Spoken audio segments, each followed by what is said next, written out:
Hi friends, ಎಲ್ಲರಿಗೂ ನಮಸ್ಕಾರ. ನಿರ್ಮಲಾ ಚಾನಲ್ಗೆ ಸ್ವಾಗತ. ಬನ್ನಿ, ಇವತ್ತು ನಾನು ನಿಮಗೆ ಎಗ್ ನೂಡಲ್ಸ್ ಮಾಡೋದು ಹೇಗೆ ಅಂತ ಹೇಳ್ಕೊಡ್ತೀನಿ.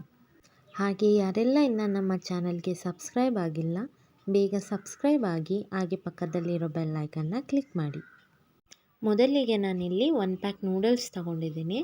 ಜೊತೆಗೆ 1 ದಪ್ಪ ಈರುಳ್ಳಿ, 1 ಕ್ಯಾಪ್ಸಿಕಮ್, 2 ಕ್ಯಾರೆಟ್, 1 ಇಂಚು ಶುಂಠಿ, 2 ಬೆಳ್ಳುಳ್ಳಿ, ಒಂದು ಸ್ವಲ್ಪ ಕೊತ್ತಂಬರಿ ಸೊಪ್ಪನ್ನು ಈ ಥರ ಸಣ್ಣದಾಗಿ ಕಟ್ ಮಾಡಿ ಇಟ್ಕೊಂಡಿದ್ದೀನಿ.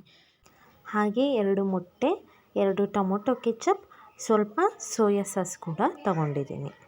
ನಂತರ ಗ್ಯಾಸ್ ಸ್ಟವ್ ಆನ್ ಮಾಡಿ ಒಂದು ಪಾತ್ರೆಗೆ ನೀರನ್ನ ಕಾಯೋದಕ್ಕೆ ಇಡ್ತೀನಿ.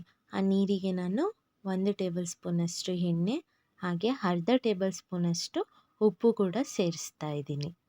ಜೊತೆಗೆ ನಾನಿಲ್ಲಿ ನೂಡಲ್ಸ್ನ ಸೇರಿಸ್ತಾ ಇದ್ದೀನಿ. ನೋಡಿ, ನಾನಿಲ್ಲಿ ಪಾತ್ರೆ ಚಿಕ್ಕದು ತೊಗೊಂಡಿದ್ದೀನಿ. ನೀವು ಬೇಕು ಅಂದರೆ ದೊಡ್ಡ ತೊಗೋಬೋದು. ಅದು ಬೇಯ್ತಾ ಒಳಗಡೆ ಹೋಗುತ್ತೆ. ನೋಡಿ, 5 ನಿಮಿಷ ಬೇಯೋದಕ್ಕೆ ಬಿಟ್ಟರೆ ಸಾಕು. ನೋಡಿ, ಈ ಥರ ಚೆನ್ನಾಗಿ ಬೆಂದಿದೆ. 5 ನಿಮಿಷ ಆಗಿದೆ.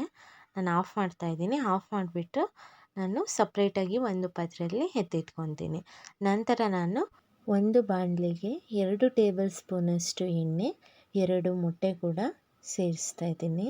ನೋಡಿ, ಸೇರಿಸಿದ ನಂತರ ಈ ಥರ ಚೆನ್ನಾಗಿ ಹುರ್ಕೊಬೇಕಾಗುತ್ತೆ. ಜೊತೆಗೆ ಉಪ್ಪು ಕೂಡ ಸೇರಿಸ್ತಾ ಇದ್ದೀನಿ. ಚೆನ್ನಾಗಿ ಹುರ್ಕೊಂಬಿಟ್ಟು ನಾನಿಲ್ಲಿ ಸಪ್ರೇಟಾಗಿ ಎತ್ತಿಟ್ಕೊತೀನಿ. ಅದೇ ಬಾಣಲಿಗೆ ಸ್ವಲ್ಪ ಎಣ್ಣೆ, ಈರುಳ್ಳಿ, ಕ್ಯಾಪ್ಸಿಕಮ್ ಹಾಗೆ ಕ್ಯಾರೆಟ್ ಕೂಡ ಸೇರಿಸ್ಬಿಟ್ಟು ಚೆನ್ನಾಗಿ ಹುರ್ಕೊಬೇಕಾಗುತ್ತೆ. 5 ನಿಮಿಷ ಹುರ್ಕೊಬೇಕು, ಅದೆಲ್ಲ ಚೆನ್ನಾಗಿ ಬೇಯೋ ತನಕ. ನಂತರ ನಾನು ಇದಕ್ಕೆ ಸ್ವಲ್ಪ ಗರಂ ಮಸಾಲ ಹಾಗೆ ಚಿಲ್ಲಿ ಪೌಡರು, ರುಚಿಗೆ ತಕ್ಕಷ್ಟು ಉಪ್ಪು ಕೂಡ ಸೇರಿಸ್ತಾ ಇದ್ದೀನಿ. ನಂತರ ನಾನು ಇದಕ್ಕೆ ಸ್ವಲ್ಪ ಸೋಯಾ ಸಾಸು ಹಾಗೆ ಟೊಮೊಟೊ ಸಾಸ್ ಕೂಡ ಸೇರಿಸ್ತಾ ಇದ್ದೀನಿ.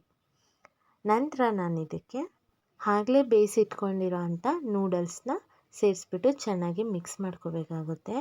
ಜೊತೆಗೆ ನಾನು ಆವಾಗಲೇ ಹುರ್ಕೊಂಡಿರೋ ಅಂಥ ಮೊಟ್ಟೆ ಕೂಡ ಸೇರಿಸ್ತಾ ಇದ್ದೀನಿ. ನೋಡಿ, ಈ ಥರ ಸೇರಿಸ್ಬಿಟ್ಟು ನಾನು ಚೆನ್ನಾಗಿ ಮಿಕ್ಸ್ ಮಾಡ್ಕೋಬೇಕಾಗುತ್ತೆ. 1-2 ನಿಮಿಷ ಚೆನ್ನಾಗಿ ಮಿಕ್ಸ್ ಮಾಡಿಕೊಂಡ್ರೆ ಸಾಕು. ನೋಡಿ, ಚೆನ್ನಾಗಿ ಮಿಕ್ಸ್ ಮಾಡ್ಕೊಂಡಿದ್ದೀನಿ. ಲಾಸ್ಟಿಗೆ ನಾನಿಲ್ಲಿ ಸ್ವಲ್ಪ ಸಾಂಬಾರು ಸೊಪ್ಪು ಕೂಡ ಸೇರಿಸ್ತಾ ಇದ್ದೀನಿ. ನೋಡಿದ್ರಲ್ಲ ಫ್ರೆಂಡ್ಸ್, ಎಷ್ಟು ಈಸಿಯಾಗಿ ಎಗ್ ನೂಡಲ್ಸ್ನ ಮಾಡ್ಬೋದು ಅಂತ. ಇದು ಮಕ್ಕಳಿಗೆ ಬಾಕ್ಸಿಗಾಗಿರ್ಬೋದು ಅಥವಾ ಸಂಜೆ ಟೈಮ್ ಸ್ನ್ಯಾಕ್ಸಿಗಾಗಿರ್ಬೋದು ತುಂಬ ಚೆನ್ನಾಗಿರುತ್ತೆ. ನೀವು ಟ್ರೈ ಮಾಡಿ. ಈ ವಿಡಿಯೋ ನಿಮಗೆ ಇಷ್ಟ ಆಗಿದ್ದರೆ ಲೈಕ್ ಮಾಡಿ, ಶೇರ್ ಮಾಡಿ ಹಾಗೂ ಸಬ್ಸ್ಕ್ರೈಬ್ ಆಗೋದನ್ನು ಮರಿಬೇಡಿ. Thank you all.